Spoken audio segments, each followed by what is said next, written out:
Hey, hi everyone, Abby here from Vybe Design, and today I'd like to welcome Ronaldo Fulieri, nutritionist, author, chef, dietitian, and of course friend. He's absolutely phenomenal at what he does. Okay, so Ronaldo, could you tell us a bit more about yourself? Yes, absolutely. So I'm Brazilian, came to Australia in 2006, and I've been studying pretty much health and fitness for the last, I would say 13 years, but I did nutrition dietetics in Brazil, moved to Australia, became personal trainer, worked in the fitness industry for many years, and then I found that my passion was teaching. So I decided to create books to teach people about health, but also how to put in practice nutrition. So there's many practical recipes in these two books that I taught for many years in my practice, and also I had like a school of cooking. So most of the recipes were recipes that I created for my clients to achieve health. My passion has been nutrition for many years, probably 2 decades. I mean 30 years, but I pretty much studied nutrition since I was 13, and I'm always trying to develop myself. Now I'm on 4th year of naturopathy, and so it's endless. I think health and fitness is an area it's always evolving, and that's my passion. It's just learn more so I can teach more. Wow, such inspiration you are. Ronaldo, can you tell us a bit more about the acidic and alkaline spectrum and what impact that has on our body?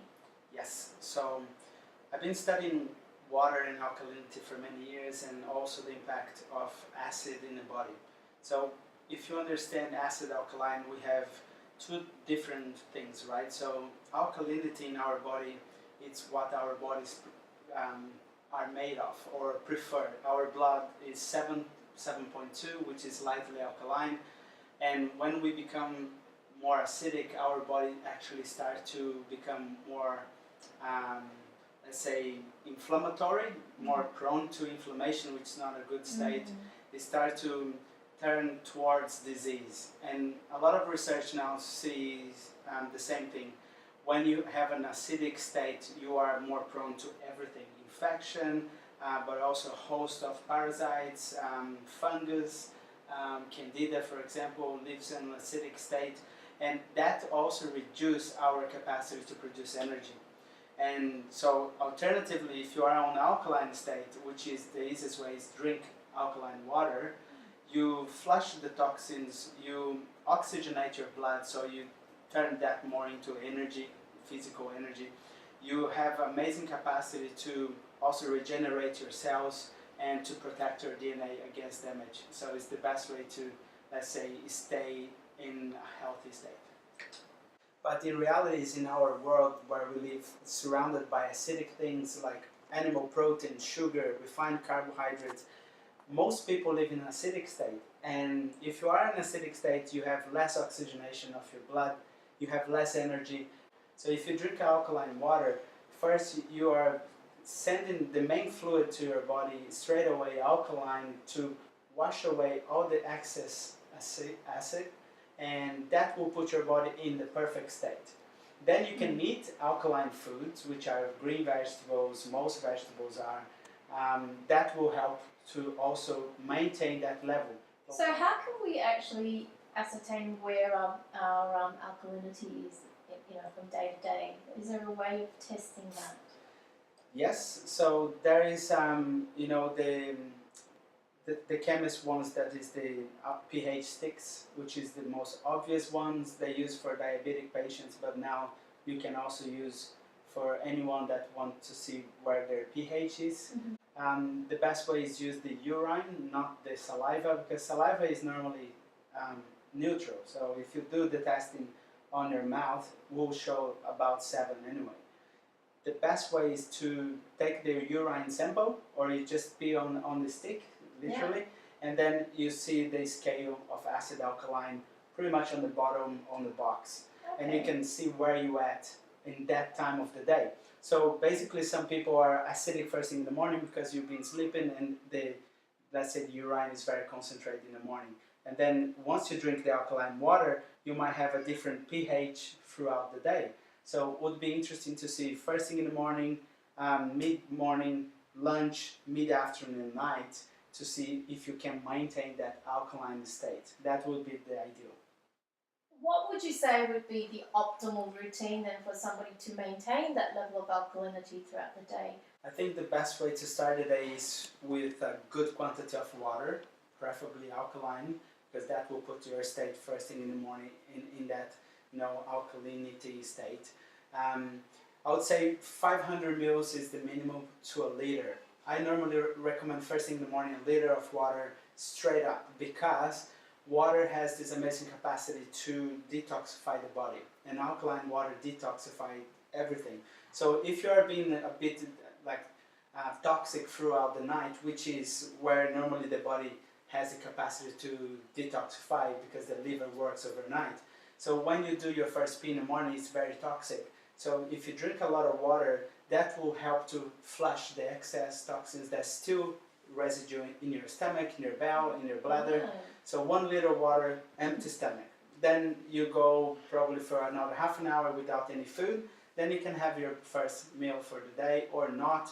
Or you can do some exercise, which is highly recommended after a good quantity of water to stimulate your glands to work, because the glands also retain a lot of toxins. So the best thing is walk, move your body first thing in the morning.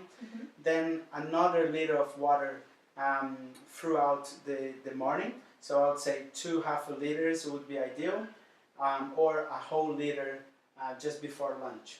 If you think that drinking a liter of water is the best, because you put in the pressure of the water down, which helps to flush, but also you make sure that your body has a lot of water at once. Drinking one glass here and there, it's okay, but a lot of studies prove that the best way is to drink a good volume of water at first, and then let your body to absorb that and go for another hour or 2 without water, and then you drink another liter again. So I would say 4 liters a day. In a hot country, it would be most recommended. If you're in a cold country, maybe 2.5 to 3 liters. But how you calculate is 40 mils of water per kilo. So if you're 60 kilos, 40 mils would be about 2.4 liters. Okay. So it depends of your mass, right? So a person that has a higher mass would need a lot more water. And also you have to take in consideration how much activity you do. If you're an athlete, you have to drink water all the time. And for athletes, it would be most recommended every 30 minutes drink a good quantity of water to stay in the hydration mode. Right. So it's not just about having enough water, it's about when you're drinking it and what you're drinking. And fiber as well. As you know, fiber and water goes together. That's why when you combine both, it's perfect. Right. Yeah. Perfect. I think the more people get to know the benefits of drinking not only alkaline but also an intention water, the better. I think it's just a matter of time now to people start to really be aware of the benefits of intention. Not only for water, for everything. I think that's what the world needs right now. That's right, that presence and being mindful about what we're doing. Yeah, exactly right. And how we're doing what we're doing. So that starts with a bottle at a time, but it might change the world. Okay guys, so there you have it. In terms of where to find us, we are online but also at Amazing Stockers, especially at the Shack. Ronaldo, whereabouts are you guys located, and how can our good folk come and get good water and good food from you? Sure, so we are in Gold Coast on Nobis Beach, which is between Miami and Broad Beach, and we are pretty much the only healthy food cafe there. And we stock products like yourself, but also local produce that we try to translate in a plate, and with healthy foods, acai bowls. We have pretty much a range of products that we believe is the best for our locals. So come check it out if you're in Gold Coast. Nobis Beach, the Shack Superfood Cafe. Thank you.